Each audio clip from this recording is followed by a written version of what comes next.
Want a quilt block that's just as irresistible as potato chips? You can't stop at just one? Hi friends, welcome back to my Quirky Block series. Today we're making the Potato Chip Block, a fun and addictive quilt-as-you-go block that was requested by one of our viewers.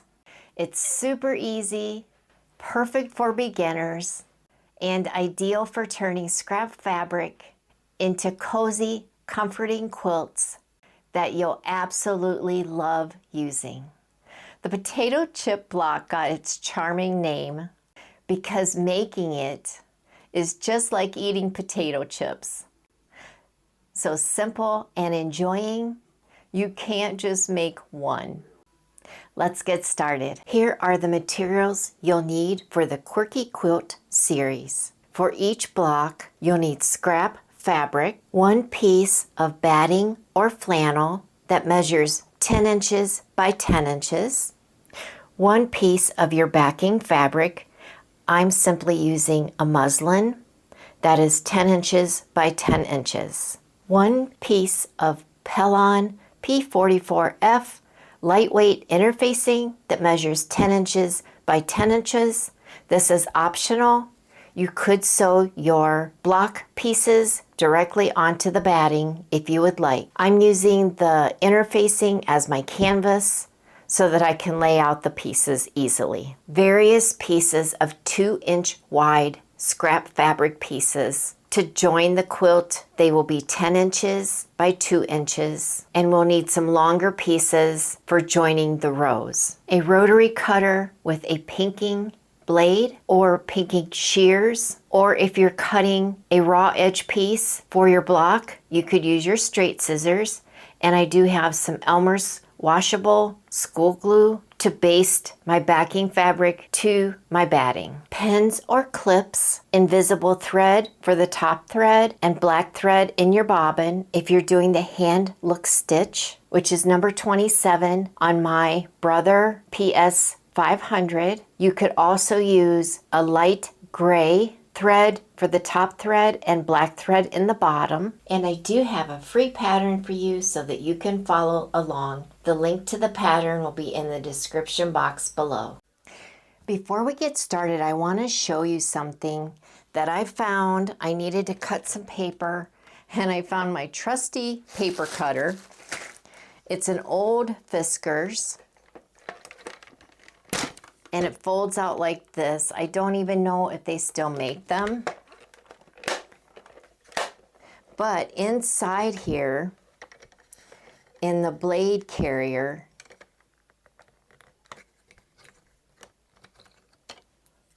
I found this scalloped edge 28 millimeter blade.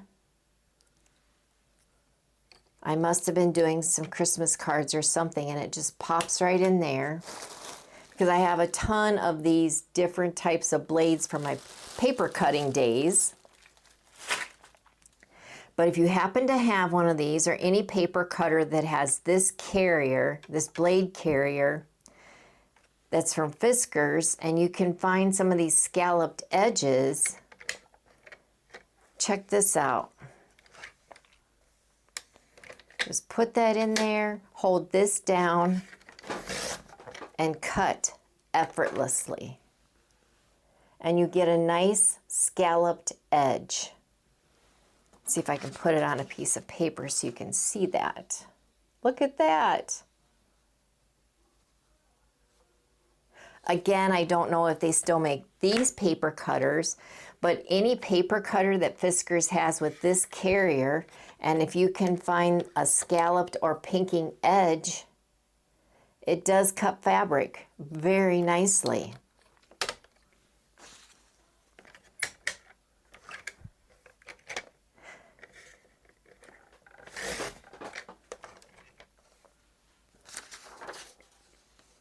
Look at that. So nice. But I wanted to share that with you in case you used to do some paper crafting. I cut all of our pieces today using this in no time. So just something to think about. That was a 28mm scalloped blade. I do have a pattern for you for the Potato Chip Quirky Quilt Block in the description box below. So go ahead and grab that.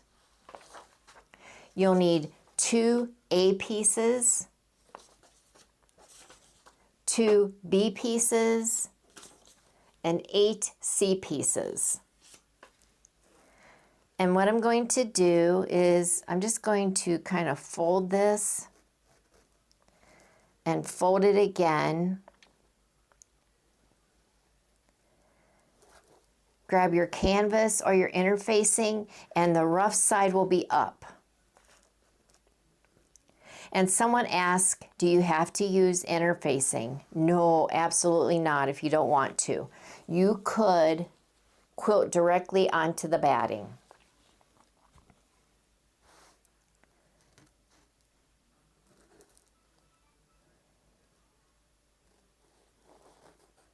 And I'm just going to give myself a little center there.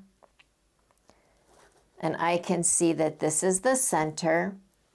So we're going to work our way in. So we're going to place the A pieces on the top. And today I went totally quirky. We're using all different edge pieces. So we'll just place that on there. I believe these ones are 1.5 inches. And we'll put this on the bottom. We'll grab B and put B on here. And then I usually flip up and enclose B.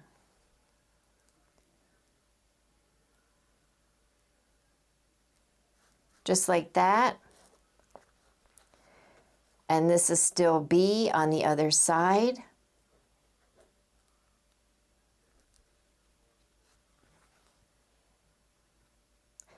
Line that up on the side.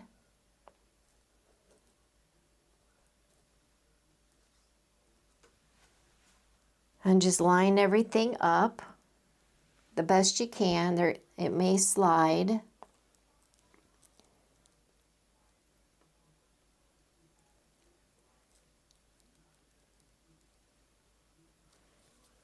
Just like that. See if I can get that in the camera view a little better for you. There you go. And now just work the C pieces how you'd like. I know that these go in the center. So I'm just going to kind of lay these here. And you put them how you want them. Normally I work my way in, but I'm going to work this way this time.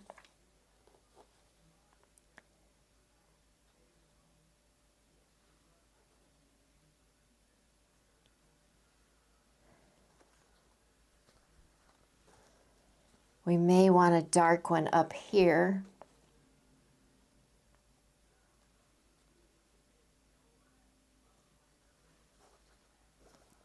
So easy, right? I hope you're enjoying the series. Thank you to everyone who is submitting your request. I do have a list.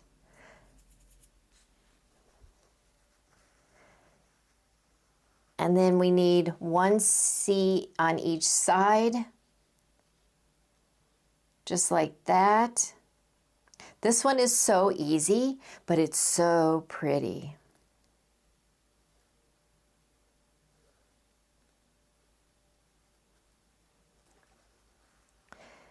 And then we need our C's at the bottom.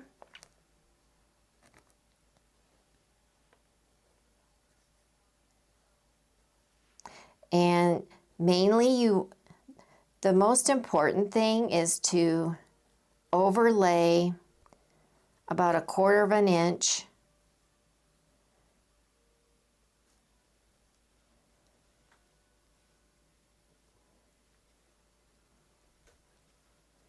It could be more depending on how you cut your pieces.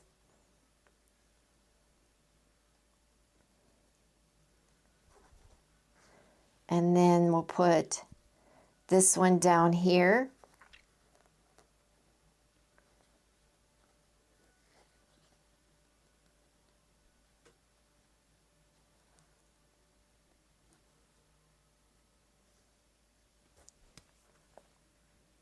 I'm just using my tweezers to make any adjustments, just so I don't mess up the whole thing.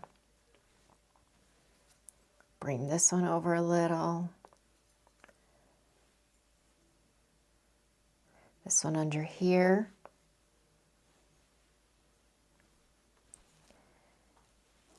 And what a cute potato chip block we have. Just like that. We are ready to press this. And my recommendation is just to press. You don't want to go back and forth because you may shift something after you've worked so hard to get it right.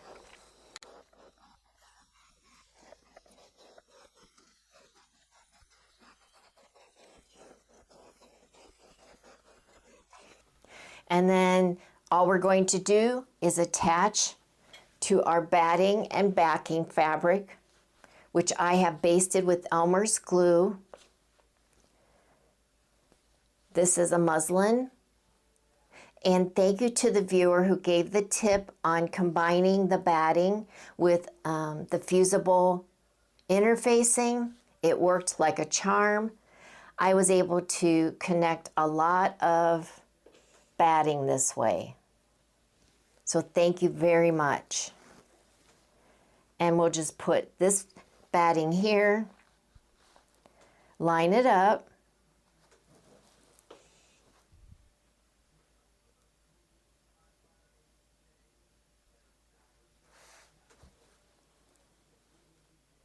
and we do have some that we'll have to trim off.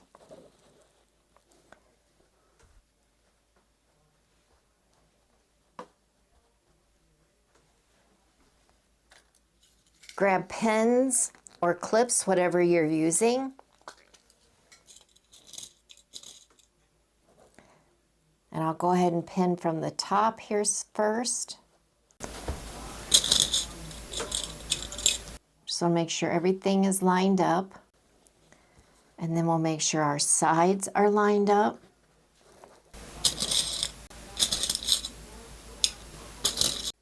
I could have pinked the edges of our frame, and again, just like the last video, I forgot, so I will go in and do that really quick before I head to the sewing machine. You can see where I could have pinked right here, and I'll go ahead and do that before I head to the sewing machine. And what I'll do is I'll start from the center and work my way out, and when I have that done, I'll be right back.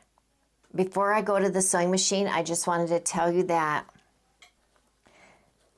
you could stitch several different ways. I am using my hand look stitch with gray thread today. You could use the hand look stitch with invisible thread, or you could just do decorative stitching. That would be fine too. Look how darling this is. It totally looks hand stitched. I love all the different floral fabrics. Now you know what time it is. It's time to join this block to the others.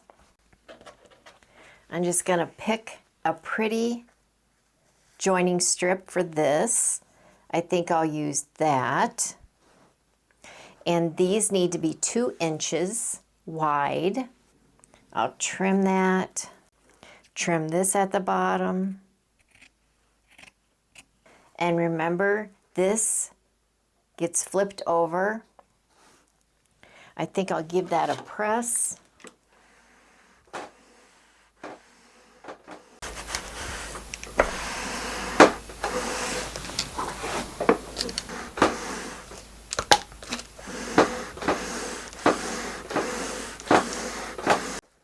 Right sides to the backing fabric. That's why I always flip it over, just to be on the safe side. So this is ready to be connected. And this is number 5 of 30. So this will be our first row completed. This is going to go right here by our churn dash. We have to find something for our churn dash. I think I will use that. I'll give that a quick press.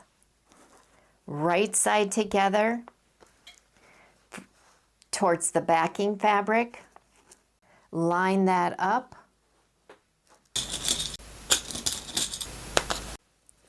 And then on the back it looks like this. 1/4 inch seam allowance for both of these. I'll go do that and I'll be right back. I'm back from the sewing machine. I have my joining pieces on my blocks. I'm just going to flip that out. Just like that. I think I will give it a press. Flip this one up and pull it out and give it a press.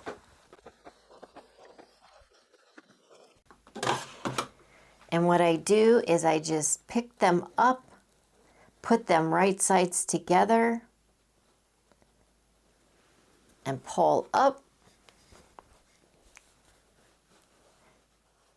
Then what we want to do is line up those blocks and seams.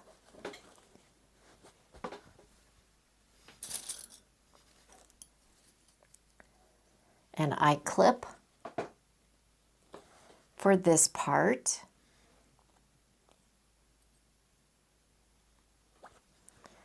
Making sure I'm even on the top and the bottom.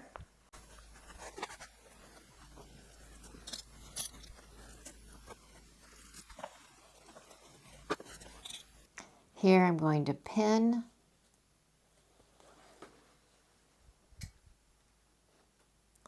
And here I'm going to pin.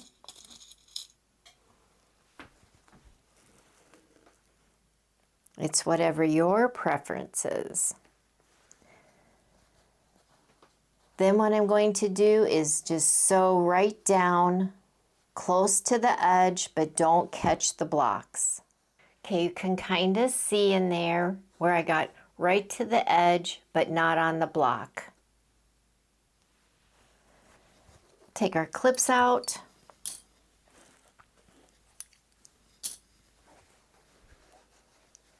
Flip these open. We'll give that a quick press.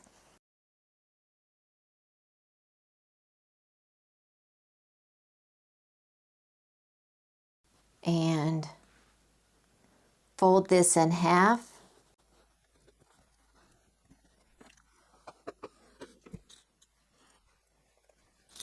Pin if you need to.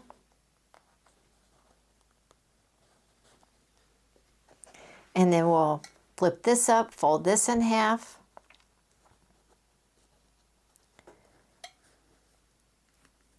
And down as well.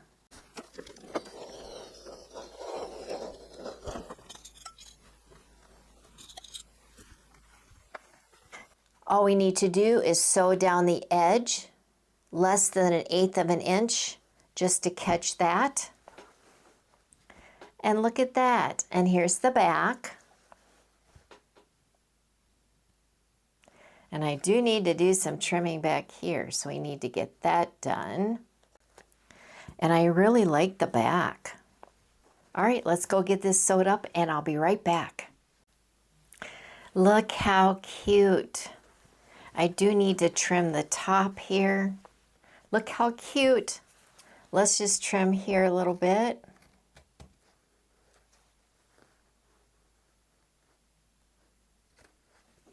Grab any threads we might have.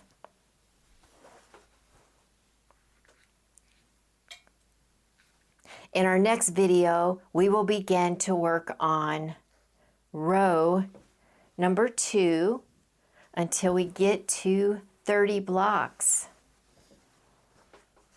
But I think the potato chip block fits right in and right next to our churn dash.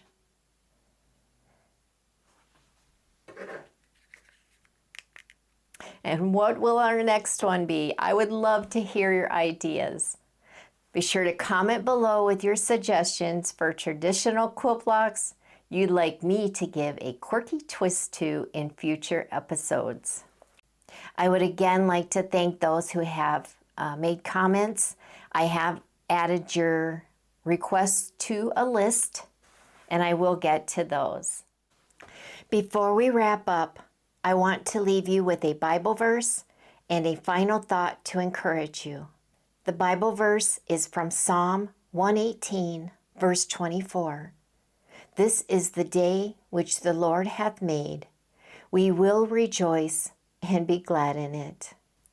Life, like quilting, often brings unexpected turns and imperfections, but joy comes in embracing each moment and stitch. Remember to find happiness and comfort even in life's quirkiest, imperfect patches. Thank you so much for watching, commenting, and sharing. It truly means the world to me. I appreciate each and every one of you. And until the next video, God bless you.